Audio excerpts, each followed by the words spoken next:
Where Cinema Wife YouTube channel එකට ඔයාලව සාදරයෙන් පිළිගන්නවා. ඔන්න ඉතින් බේස්මන්ට් ඩ්‍රාමා එකේ 4 වෙනි කොටසත් අරගෙන ආවා. කලින් කොටස ඉවරවන්නේ සියදිවි නසා ගන්න කියලා KS රෝහලේ ඉරණමාලට ගිහින් හිටපු ජුන් හීයන්ව කකුල පැටලිලා පාලට වැටෙන්න යන තැන. ඇයව වැටෙන්න යනකොටම එතනට එන ජොනියෝ ඇයව බේර ගන්නවා. ඉතින් ජොනියෝ ඇයගෙන් අහන්නේ ඔයා කරන්න කල්පනා කරේ මේකද කියලා. කොහොමත් මම දැන්ටමත් මැරිලා මම දැන්ටමත් ඒ උද්‍යානයේදීම මිය ගියා. මෙහෙම ජීවත් වෙන එකේ තේරුම මොකක්ද? මගේ ජීවිතේ සම්පූර්ණයෙන්ම විනාශ වෙලා තියෙන්නේ කියලා ඇය ඔහුට කියනවා. ඉතින් ඔයා මැරුණම හැමදේම විශ්නනවද කියලා ජොනියෝ එයාගෙන් අහනවා. ඊළඟට පෙන්වන්නේ ජුන් හීයන්ට ඇසිඩ් ගාපු කාන්තාව වෙන සෙන් ජොන් සුක්ව. ඇය එක්තරා නිවසක් ඉස්සරහ නතර වෙනවා වගේම එයාගේ පස්සෙන් ආව ලී මින් හ්යන් හා සියෝ ගන්නවා. එය දිහා බලාගෙන ඉන්නවා. ඒ විතරක් නෙමෙයි. ලී මින් හ්යන් මේ සිදුවීම් ප්‍රතිගත කරනවා. මේ වෙලාවේදී සියෝ ගන්නවා ලී මින් හ්යන්ගෙන් අහන්නේ ෂින් ජොන් සුක් KS රූපලාවන්‍ය සත්කම් සායනයට යනවා කියලා කිව්වා. ඒ වගේම දැනුත් ඇය කාව හරි හම්බ වෙන්නේ ඇයි කියලා ඔයා කිව්වා. ඔයා කොහොමද හරියට මේ ගැන කිව්වේ කියලා. මීට වසර දෙකකට කලින් ඇසිඩ් ප්‍රහාරය එල්ල වුණ කෙනාගේ ඡායාරූප හොයලා දෙන්න කියලා මම ඔයාට කිව්වා. මම ඒ කෙනාගේ පින්තූරය ජුන් හීයන්ගේ කියලා මේ කාන්තාවට පෙන්නුවම ඇය කලබල වෙලා මේ විනිතයද කියලා ඇහුවා. සමහර විට ෂින් ජොන් සුක් ජුන් හීයන්ව හොඳින් දැනගෙන හිටියේ නැහැ. ඒ නිසා එයාට තමන්ගේ වැඩේ හරියට කළාද කියලා තහවුරු කරගන්න ඕන වෙන්න ඕනේ. තමන් වැඩේ හරියට කළා කියලා එහෙම කරන්න කියපු පුද්ගලයාට ඔප් කරලා පෙන්වන්න ඕන කියලා ඇය හිතන්නේ තියලා ලී මින් හ්යන් උට කියනවා. ඊළඟට ෂින් ජොන් සුක් අර නිවස ඇතුළට යනවා. ඉතින් ඇය මේ කාන්තාවට සිදු වුණ දේවල් කියලා තියෙනවා වගේම පොලිස් ස්ථානයේදී පෙන්නපු ඉන්දිතයක ඡායාරූප ජුන් හීයන්ගේ නෙමෙයි කියලා පෙනුන නිසා ඔයාම රෝහලට ගියාද කියලා ඒ කාන්තාව ෂින් ජොන් සුක්ගෙන් අහනවා. මම වැරදි කෙනාට ඇසිඩ් ගැහුවේ කියලා බය වුණා කියලා ඒ කාන්තාවට කියනවා. ඉතින් මේ කාන්තාව තමයි ජුන් හීයන්ගේ මොනට ඇසිඩ් ගහන්නේ කියලා ෂින් ජොන් සුක්ට කියලා තියන්නේ. ඉතින් මේ කාන්තාව කියන්නේ කොහොම වුණත් වැඩේ හොඳයි. ඒත් ඇයෝ මේ රෑ හදිසියේ ආවේ ඔයාට පස්සේ දවසක එන්න තිබුණනේ කියලා. මම ඊතුරු මුදල් ටික ගන්න හදිස්සි උනේ කියලා ඒ කාන්තාවට කියනවා. ඊළඟට ඒ කාන්තාව ඇයට සල්ලි දීලා මේ ඔයාට මම ඒ වෙනුවෙන් දෙන්න ඕන ඊතුරු මුදල් ටික මේකෙන් පස්සේ මම ඔයාට ඒ වැඩේ වෙනුවෙන් ඔක්කොම මුදල් ගෙවලා ඉවරයි කියනවා. ටික වෙලාවක ෂින් ජොන් සුක් යන්නේ නැතුව ඉන්නව දකින ඒ කාන්තාව ඔයා යන්නේ නැද්ද? කරුණාකරලා දැන් යන්න කියනවා. මේ දෙන්න කතා කරන අතරදී ෂින් ජොන් සුක් ආව ටැක්සි එක ළඟට යන සියෝ ගන්නවා. ඒ ටැක්සි එකේ ඩ්‍රයිවර් එක කතා කරනවා. ඉතින් ඒ ටැක්සි එකේ ඩ්‍රයිවර් එක මොනවද කරේ කියලා කතාව ඉස්සරහට දැනගන්න පුළුවන්. ෂින් ජොන් සුක් එළියට ඇවිල්ලා ටැක්සි එකට නගිනවා. ඇය හම්බෙන්න ගියපු කාන්තාව සියෝ යුන්හා වෙනවා වගේම ඇය JH මොටෙල් ඒජන්සි එකේ සභාපති කිම් ජී හ්යෝගේ බිරිඳ කියලා වගේම ජුන් හීයන් ගිය අවුරුද්ද වෙනකන් ඒ ඒජන්සියේ නිරූපිකාවක් වෙලා ඉඳලා තියෙනවා කියලා ලී මින් හ්යන් සියෝ ගන්හොට කියනවා. ඇසිඩ් ගහපු කෙනාට මුදල් ලබා දුන්න හේතුව කියලා සියෝ ගන්හෝ කිව්වම ඒකෙන් අදහස් වෙන්නේ සියෝ යුන් හා ෂින් ජොන් සුක් අතර මොකක් හරි ගනුදෙනුවක් වූ බව කියලා. ෂින් ජොන් සුක් අර ටැක්සි එකේදී එන ගමන් කරපු දේවල් සහිත වීඩියෝ එකක් බලන ගමන් ලී මින් හ්යන් කියනවා. දැන් ඒක ජුන් හීයන්ට ඇසිඩ් ගහුව කාන්තාවට ඇසිඩ් ගහන්න කියලා කවුරු හරි සල්ලි දීලා ඇති. ඒකේ නම සාක්ෂියතුව අල්ලගන්නේ කොහොමද කියලා කතා වෙනවා. ඊළඟට ඇය ෂින් ජොන් සුක් මෑතකදී මොනවද කරලා තියෙන්නේ කියලා හොයලා බලන්න කියලා සියෝ ගන්හෝට කියනවා. ඊළඟට පෙන්වන්නේ තමන්ගේ පෙම්වතියගේ මතකයන් මතක් කරමින් ගොඩගමන් ඉන්න ජොනියෝව. හොඳටම බීලා ඉන්න ජොනියෝට ලී මින් හ්යන්ගෙන් ඇමතුමක් කෙනා වගේම ඒක දකින්න කඩේ අයිතිකාර කාන්තාව ඇමතුමට උත්තර දෙනවා. ලී මින් හ්යන් බීලා ඉන්න ජොනියෝව එක්කගෙන යන්න ඇවිත් තියෙනවා වගේම ඔහු ජුන් හීයන් සියදිවි නසා ගන්න එක වැළක්වුවා කියලා දැනගෙන හිටපු ලී මින් හ්යන් ඔහුගේ දිහා බලාගෙන ඉඳලා හොඳයි ඔයා අද හොඳ වැඩක් කළා. ඒ නිසා මේක ඒකට ස්තුතියක් වශයෙන් සලකන්න කියනවා. ඊළඟට ජොනියෝට පාක් චේ කියොන්ගෙන් කෝල් එකක් එනවා වගේම ලී මින් හ්යන් ඒක ගන්නවා. ජොනියෝ ඉන්න මහල් නිවාසයේ වාහන නවත්තන තැන පාක් චේ කියොන් වගේම hän යෝජින් ඉන්නවා. ඉතින් පාක් චේ කියොන් ජොනියෝ එනකන් කලබලෙන් බලාගෙන ඉන්නව දකින hän යෝජින් ඔයා ඔච්චර කලබල වෙන්නේ ඇයි? රහස් පරීක්ෂකවරයා ඔහුව එක්කගෙන එනවනේ කියනවා. මේ විදිහට දෙන්න එක්ක කතා කරන ගමන් ඉන්නකොට ජොනියෝව එක්කගෙන ලී මින් හ්යන් එනවා. ඉතින් ජොනියෝව එක්කගෙන එන ලී මින් හ්යන් එක්ක කතා කරන hän යෝජින් ඔයාට කරදර කළාට සමා වෙන්න ජොනියෝව ඔයාට හම්බුනේ කොහොමද? දෙන්න එක්ක එකට බිව්වද අහනවා. ඉතින් ඇය කියන්නේ මම හම්බෙන් වැඩකට උට කතා කරා. එතකොට ඔහු හොඳටම බීලා ඉන්නවා කියලා දැනගන්න ලැබුණා කියලා. මෙහෙම කියලා ඇය ඔහුට වාහනය යතුරු දෙන්න හදනවා වගේම පාක් චේ කියොන් ජොනියෝව ගෙදර ගෙනියන්න උදව් කරන්න කියලා hän යෝජින්ට කතා කරන නිසා ඔහු ඇයට උදව් කරන්න යනවා. ඉතින් ඔහු ජොනියෝව ගෙදරට එක්කගෙන යනවා වගේම පාක් චේ කියොන්ට වාහනය යතුරු දෙන ලී මින් හ්යන් අපි ආයෙත් හම්බ වුණා. ඔයාලා තුන්දෙනා හොඳ යාළුවෝ වගේ කියලා කියනවා. ඔහු කියලා පාක් චේ කියොන් යන්න හදනවා වගේම යමක් මතක් වෙන්නේ නැහැ. ආයෙමත් නැවතිලා ජොනියෝව අපරාධ විඳින වින්දිතයන් බලාගන්න ගිවිසුම තව කොච්චර කාලයක් තියෙනවද අහනවා. ඉතින් මේක අහගෙන ඉන්න ලී මින් හොන් කියන්නේ ඒක මට තහවුරු කරන්න පුළුවන් දෙයක් නෙමෙයි. ඔයා ඇයි ඒ ගැන ඇහුවේ කියලා. අපරාධ වින්දිතයන් එක්ක කටයුතු කරන එක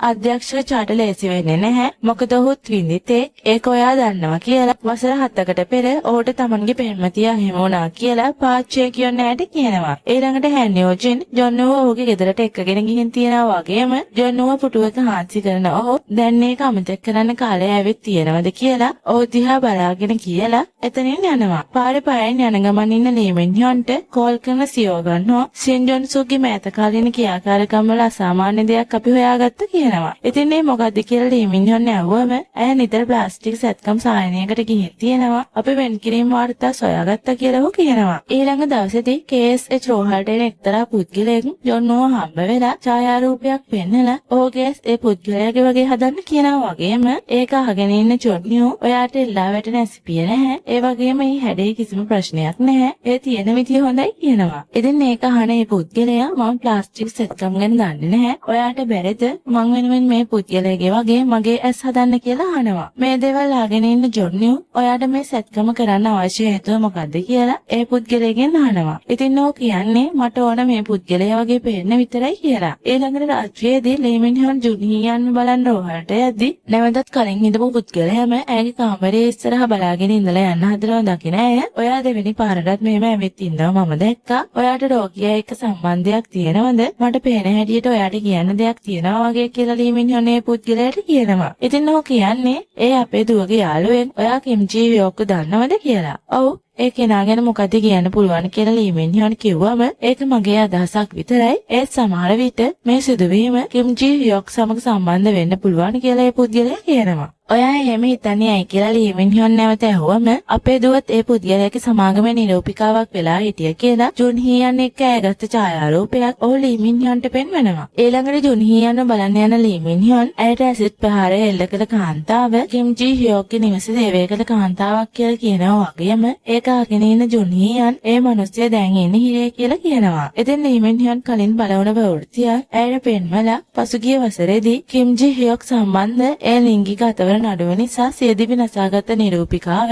ඔයාට ඉතා සමීප කෙනෙක්. ඒක එක්ක ඔයාට මොකක් හරි සම්බන්ධයක් තියෙනව නේද අහනවා. මේ දේ අහගෙන ඉන්න ජුන්හියන් ඇති කරුණාකරලා දැන් ඔයා මෙතනින් යන්න කියලා ලී මින් හොන්ට කියනවා. ඊළඟට ලී මින් හොන් මට ඕන ඔයා දැන් හැමදේම අපිට කියන්න. අපි සැබෑ අපරාධකාරය අල්ලගන්නම්. ඔයා වගේම ඔයාගේ මිතුරා අතර තියෙන වරදවා වටහා ගැනීම අවසන් කරන්න ඕන නේද කියලා ජුන්හියන්ට කියනවා. ඊළඟට අපිට පෙන්වන්නේ සින් ජොන් සුක්ව. ඇය එක්තරා ප්ලාස්ටික් සැත්කම් සායනයකට ගිහිල්ලා සැත්කමක් සඳහා මුදල් ගෙවන්න හදනවා වගේම ඒත් එක්කම එතනට එන සියෝ ගන්නවා. ඇය ඒ සල්ලි අරගෙන ආව වෙලාවෙදි ගත්ත ඡායාරූපයක් පෙන්වලා ඔයාට මේ සල්ලි ලැබුණේ සියෝ යුන්හාගෙන් නේද අහනවා. ඉතින් ඇය කියන්නේ ඔව් මැඩම් මට මේ සල්ලි දුන්නේ බෝනස් එකක් හැටියට කියලා. ඔයා මේ සල්ලි ඇයගෙන් ගත්ත වින්දිතයගේ ඡායාරූප ඇයට පෙන්වලා නේද කියලා ඇය ජුන්හියන්ව බලන්න ගිය වෙලාවෙදි ගත්ත දර්ශනවල ඡායාරූප පෙන්නලා සියෝ ගන්නවා අහනවා. ඉතින් මේව දකින ඇය කියන්නේ අයියෝ ඒ ඊයේ හොස්පිටල් එකට ගියේ වින්දිතයකින් සමාව ගන්න කියලා. මේවා අහගෙන හිටපු සියෝ ගන්නවා මොලින්ම අපි පොලිසියට යමු කියනවා. මට යන්න බෑ මට සත්කමක් කරන්න වෙනවා කියලා සින් ජොන් සුක්කොට කියනවා. එහෙනම් ඔයා විමර්ශනය සමග සහයෝගයෙන් කටයුතු කරන්න ඕනේ. එහෙම වුණාම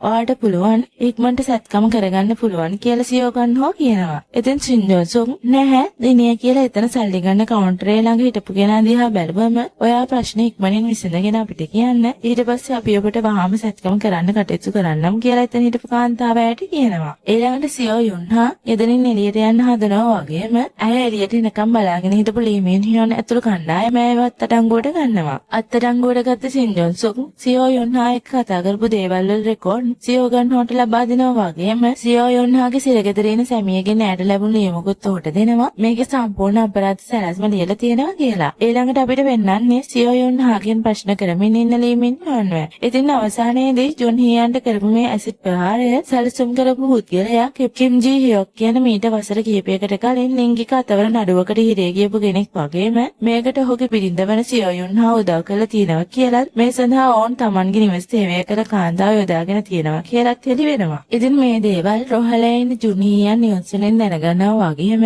ඇයට අතීතයේ තියුණු දෙයක් මතක් වෙනවා. ඒ තමයි කිම් ජි හ්යොක් කියන මේ පුද්ගලයා තමන්ගේ යාළුවට ඉරියන කරන්න හදනකොට ඇය එතනට දෙයක් පිළිබඳ සාකච්ඡා කරන්න යනවා වගේම ඇය මෙතන දේවල් තමන්ගේ දුරකථනයෙන් හොරාට ප්‍රතිගත වෙන්න දාලා තියෙනවා පෙන්වනවා. ඒ වගේම ඇය අපිට ඒ ගැන පස්සේ කතා කරන්න පුළුවන් කියලා එතනින් යනවා. ඉතින් මේ සිදුවීම මතක් වෙන ඇය ඒ වීඩියෝ එක බලන්න හදනකොට එතනට ඇයගේ තුවාලයට බෙහෙත් දාන නර්ස් කෙනෙක් එනවා. ඊළඟට ජොන් හීයන් පිළිබඳ මේ ප්‍රවෘත්තිය කලබලකාරීවුණයන් හැනි යුජින්ට කියනවා. ජොන් යෝගේ කාර්යාලයට යන ඔහු ජොන් යෝ බැලෑරුම් විදිහට කල්පනා කරමින් ඉන්නම දැකලා ඔයා මේ පාර සූදානම් වෙන්නේ මොන වගේ සත්කමකටද? මේ තරම් බැලෑරුම් විදිහට ඔයාව පේනවා කියලා ජොන් යෝගෙන් අහනවා. ඔයාගේ වැඩක් ගැන හිතන්න.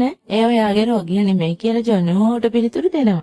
ඉතින් මේක අහගෙන ඉන්න හැන් යෝජින් ජොන් හීයන් ගැන බලවලා තියෙන ලිපිය හොට පෙන්වලා ඔයාගේ රෝගීන් ගැන ටිකක් අවධානය යොමු කරන්න කියනවා. ඒක බලන ජොන් යෝ රෝගියාගේ ප්‍රතිකාරය සඳහා මේව වැදගත් නැහැ කියලා එතනින් යනවා. ඉතින් ඔහු තමන්ගේ දුරකථනය ගන්න හදනකොට ජොන් යෝ ජොන් හීයන්ගේ සත්කම ගැන කල්පනා කරමින් ඉඳලා තියෙන්නේ කියලා ඔහු දකිනවා. ඊළඟට ජොන් හීයන්ව හම්බ වෙන්න ජොන් යෝ ඇගේ කාමරයට යනකොට ඇය එළියට යන්න හදනවා දකිනවා. ඔහු ඔයාට මෙහෙම කරපු කෙනාගෙන් පරිගන්න ඔයා පොලිස් ස්ථානයට යන්නද හදන්නේ කියලා ජොන් යෝ ජොන් හීයන්ගෙන් අහනවා. ඒ ගැන දුක් වෙන්න එපා කියලා එතනින් යන්න හදනකොට විකාර වලට කාලය නාස්ති කරනවා වෙනකොට ඔයාගේ මුහුණේ කැලල් සඳහා උපදේශනයක් ලබා ගන්න කියලා ජොන් යෝ කියනවා. ඒකෙන් මේ කැලල් නැති වෙයිද කියලා ඇහුවම ඇත්ත වශයෙන්ම අපිට ඒක සම්පූර්ණයෙන්ම ඉවත් කරන්න බෑ. නමුත් ඒ බද්ධයකින් ආවරණය කරන්න පුළුවන් කියලා ඔයාට කියනවා. බද්ධ කිරීමක් කියලා ඇය කිව්වම සමබද්ධ කිරීමක් ඒකයි මම කතා කරන්න ආවේ. ඔයාට පරිගන්න ඕනේ නම් පහරකින් බලාපොරොත්තු වුණා වගේ ඔයාගේ ජීවිතය අත්හරින්න එපා. එයාලගේ බලාපොරොත්තු සුන් කිරීම තමයි ඔයා එයාලට කරන හොඳම පරිගැනීම. ශල්‍ය උපදේශනයට අපිට වහාම වෙලාව වෙන් කරගන්න පුළුවන් කියලා ජොන් යෝ එතනින් යනවා. ඊළඟට ජුන් හීයන්ට රූපලාවන්‍ය නිරූපණ තේරීම් කමිටුවෙන් කතා කරලා අවසාන පටිගත කිරීමට සම්බන්ධ වෙන්න පුළුවන්. ඒකට සහභාගී වෙනවද අහනවා. ඊළඟ දවසේදී ජුන් හීයන්ගේ සමබද්ධ කිරීමේ සත්කම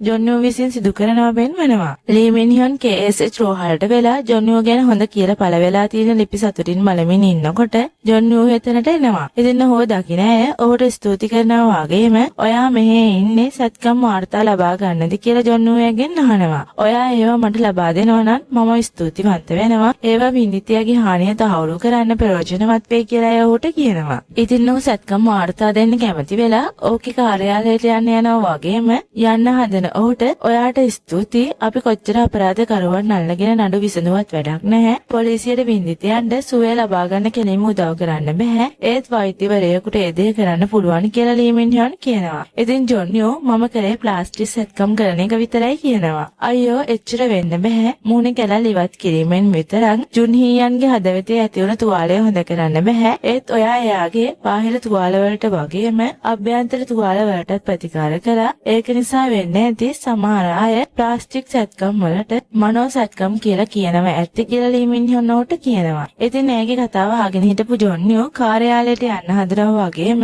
ඔහුව නවත්තන ලී මින් හ්යොන් චොක්ලට් කෑල්ලක් ජොන් යෝගේ සාක්කුවට දාලා අතටත් තට්ටුවක් දාලා hina වෙන්න ඔයාගේ සීනි මට්ටම පවත්වා ගන්න ඒක ගන්න කියනවා. ඊළඟ දවසේදී KSH රෝහලට සරල කර්මයක් සඳහා උපදේශනයක් ගන්න තරුණ ප්‍රේමී පුද්ගලයෙක් කෙනා වගේම ජොන් යෝ සරල කර්මයක් කරන්න නියමිත වෙලා ඉන්න රෝගියෙක්ගේ පින්තූරයක් දිහා අවධානයෙන් බලාගෙන ඉන්නවා. ඉතින් එහෙම ඉන්න ජොන් යෝට සරල කර්මය කරන්න හැමදේම සූදානම් කරලා තියෙන්නේ කියලා හැමතුමක් කෙනා වගේම ඔහු ඒ සඳහා යනවා. ඊළඟට ජොන් යෝ ශල්‍ය කර්මය කරනවා පෙන්වනවා. මේ අතරදී ශල්‍ය කර්මයක් සඳහා උපදේශනයක් ගන්නවා පිරිමි පුද්ගලයා රෝහලේ කර්මනා කටයුතු කරන කාන්තාව එක්ක කතා කරමින් ඉන්නවා. මේ කතාබහේදී ඔහුගේ ඇස් හදාගන්න ඕන විශේෂ විදිහක් තියෙනවද? ඒ ඕන විදිහේ ඡායාරූපයක් ඔහුගේ ළඟ තියෙනවද කියලා ඇය අහනවා. ඉතින් ඔහුට ඕන විදිහේ ඇස් තියෙන කෙනෙක්ගේ පින්තූරයක් එයාට පෙන්නවම ඇය පුදුම වෙනවා වගේම ජොන් යෝ සත්කම ඉවර කරලා රෝගියාත් එක්ක කතා කරමින් ඉන්නවා. ඉතින් එතනට කල්මනාකාරතුමිය අර පිරිමි පුද්ගලයාව එක්කගෙන එනවා. ඒ පුද්ගලයාව දකින ජොන් යෝ දැන් ඔයාගේ පුතාට සමානයි කියලා කියනවා. ඒකෙන් පුදුම වෙන ඒ පුද්ගලයා තමන්ගේ පුතා දැකලා පුදුමයට වගේම සතුටටපත් වෙනවා. ඉතින් ජොන් යෝ ඒ දෙන්නට කතා කරන්න ඉඩ දීලා එතනින් යනවා. ඊළඟට පෙන්වන්නේ රූපලාවන්‍ය අවසන් තරගයට සහභාගී වෙලා ඉන්න ජුන් හීයන්ව. ඉතින් ඇය ඒකෙදි කියනවා මට සමබද්ධ කිරීමේ සත්කමක් කළා. කලින් තිබුණා වගේ මගේ මූණ හදන්න බැරි වුණා. මම තරඟයට එන්නේ නැතුව අත්හරින්න හිටියේ. ඒත් මට කෙනෙක් කිව්වා මම මේ විදිහට අත්හැරියොත් ප්‍රහාරකයන්ට ඕන විදිහට මම මගේ ජීවිතය තීරණය කළා වෙනවා කියලා. ඒ නිසා මම මටම අභියෝග කළා මගේ ජීවිතය ඉස්සරහට යන්න කියලා කියනවා. ඉතින් මේ තරඟය KSH රෝහලේ කාර්ය මණ්ඩලයේද බලනවා. ඉතින් ජුන්හියන්ට ස්ථානයක් ලැබෙයි කියලා අධ්‍යක්ෂක කිම් සොක්කුන් කටියට ඒ ගැන කියවන්න ගන්නවා වගේම අවසාන ප්‍රතිඵල නිකුත් කරන වෙලාවෙදී කටිය නොවිසිල්ල ඒ දිහා බලාගෙන ඉන්නවා. ඉතින් තුන්වෙනි ස්ථානයේ වගේම දෙවනි ස්ථානයත් කිව්වම ඇන් යූජින් එතනින් යන්න හැදුවත් කිම් සොක්කුන් ඕව නවත්තනවා. මේ අතරදී මේ තරඟයේ සෝල් දකුණු පොලිස් ස්ථානයේ ආයද බලනවා වගේම පළවෙනි ස්ථානයත් කවුද කියලා කියනවා. ඉතින් ඒක අහන කිම් සොක්කුන් ඒක එහෙම ඉවර වෙන්න බෑනේ කියලා දුක් වෙනවා වගේම ජුන්හෝ එතනින් යන්න හදනකොටම අවසාන වශයෙන් ජුන්හියන් මහත්මියව නැගෙනහිර ආසියා කලාපය සඳහා නියෝජිතයෙක් ලෙස තෝරාගත්තා කියලා කියනවා. ඉතින් මේක අහන KSH රෝහලේ පිරිස ගොඩක් සතුටු වෙනවා.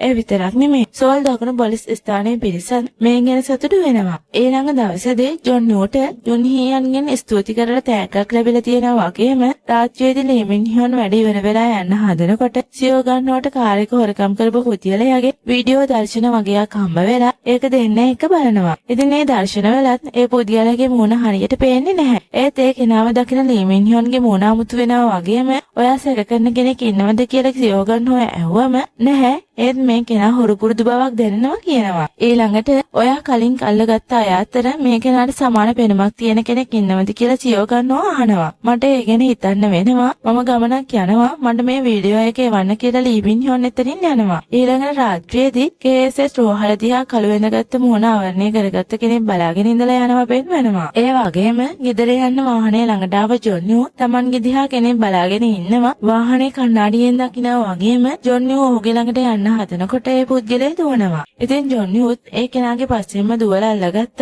ඔහු ජොන්යෝට පිහියක් දික් කරලා පැන ගන්නවා. ඒත් ජොන්යෝ ඒ කෙනාගේ පස්සෙන් දුවනවා වගේම රෝහලට ආව ලීමින්හියන් මේක දැකලා එයාත් ඒ පුද්ගලයාව අල්ලගන්න යනවා. ඒ පුද්ගලයාගේ පස්සෙන්ම ගියපු ජොන්යෝට ඒ කෙනාව මග හැරෙනවා. මේ අතරදී ඒ කෙනාව හොයමින් හිටපු ලීමින්හියන්ව දකින ඒ පුද්ගලයා එයාට ලීමින්හියන් කියලා කතා කරනවා. ඒ විතරක් නෙමෙයි. ඔහු Taman පැනඳගෙන හිටපු මුව ආවරණය ගලවලා මම ඔයාව අන්තිමට දැක්ක දාට වඩා ඔයා දැන් ලස්සන වෙලා කියලා කියනවා. ඉතින් මේ සිදුවීමත් එක්ක PSV ඩ්‍රාමා එකේ 4 වෙනි කොටසත් අවසන් වෙනවා. ලීමින්හියන්ව මේ පුද්ගලයා අඳුරන්නේ කොහොමද? මේ කෙනා එක්ක ඇයට තියෙන සම්බන්ධය මොකක්ද? ඒ වගේම මේ කෙනා ජොන්නුගේ පස්සෙන් එන්නේ ඇයි? මේ හැම දෙයකටම උත්තර දැනගන්න අපි ඊළඟ කොටසින් හමු වෙමු.